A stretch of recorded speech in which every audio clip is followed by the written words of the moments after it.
Hi, alo ming la ba. Tu channel ni pian le chu so lai pa de. Yane chama ship pya mi tin kan sa ka do Adobe Photoshop CS6 ma pho no. Pathama ho so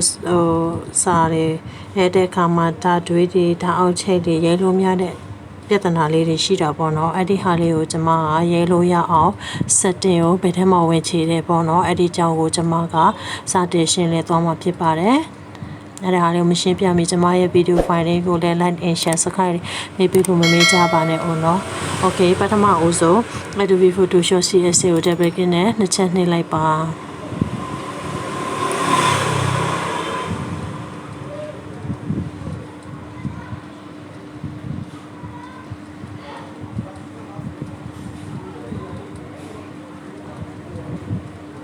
Okay, Adobe Photoshop CS6 ပတ်ထားတာနဲ့အဲ့ဒီဟာတွေမှာကျမတို့ကစာရေးမှာပေါ့နော်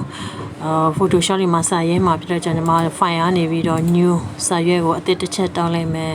new ဒီမှာ international paper A4 ပေါ့နော် A4 မှာစာလေးတစ်ချက်ရေးမယ်အဲ့ဒီဟာလေးကို A4 လို့ရွေးလိုက်မယ် Okay အဲ့ဒီဟာ A4 ကြတာမှာပေါ့နော်အဲ့ဒီဟာ A4 ကြတာအတွက်ကျမဒီဘေးမှာရှိနေတဲ့ background layer လေးကို lock ဖြုတ်လိုက်မှာပေါ့နော် lock ဖြုတ်ရအတွက်အဲ့ဒီဟာပေါ်မှာလက်လေးဖြစ်နေတဲ့အချိန်မှာ double click လေးကိုနှစ်ချက်နှိပ်လိုက်ပါနှိပ်ပြီးတော့အဲ့ဒီဟာမှာ okay လို့တစ်ချက်နှိပ်လိုက်တာနဲ့ဒီဟာရှိမှာဒီဘက်မှာရှိနေတဲ့ layer လေးက lock ပြုတ်သွားမှာပေါ့နော် Okay အဲ့ဒီဟာဆိုရင်ကျမတို့ကဒီစာရဲမှာအတွက်ကြောင့်ကျ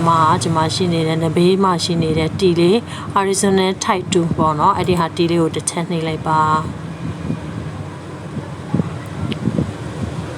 Okay ဒီလေးနဲ့တာနဲ့ကျမတို့ကမြန်မာစာမှာရဲမှာအတွက်ကြောင့် win reset ကြပေါ့နော် for က win reset ကရွေးထားပြီးဖြစ်တဲ့အတွက်ကြောင့်ရွေးစရာမလိုတော့ဘူးအဲ့ဒီဟာလေးကိုကျမတို့က double click ကိုတစ်ချက်နှိပ်လိုက်မယ်ပေါ့နော်တစ်ချက်ထားပြီးတော့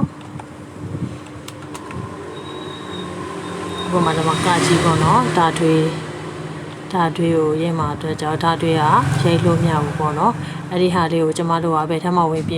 setting ဝင်ချင်မလဲဆိုတော့အဲ့ဒီဟာလေးကိုမြားလေးကိုတစ်ချက်ပြောင်းလဲပေါ့နော်ပြောင်းပြီးတော့အဲ့ဒီဟာထဲမှာ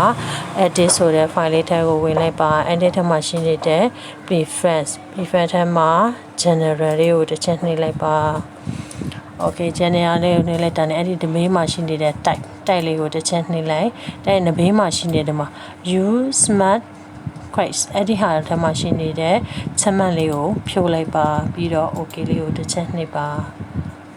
okay ပြီးတော့ပြန်ရကြည့်မှာပေါ့နော်ဒါတွေ့ချက်ပြီးနော်အဲ့ဒီဟာလေးရိုက်လို့ရပြီဖြစ်ပါတယ်Okay ကျမရဲ့ video file လေးကိုစာအနေဆိုထိကြည့်ရှုပေးတဲ့အတွက်အများကြီးကျေးဇူးတင်ပါတယ်ရှင်ကျမရဲ့ video file လေးကိုလည်း like and share ဆက်ခက်လေးနှိပ်ပေးဖို့မမေ့ကြပါနဲ့ဦးနော်အားလုံးကိုကျေးဇူးတင်ပါတယ်ရှင်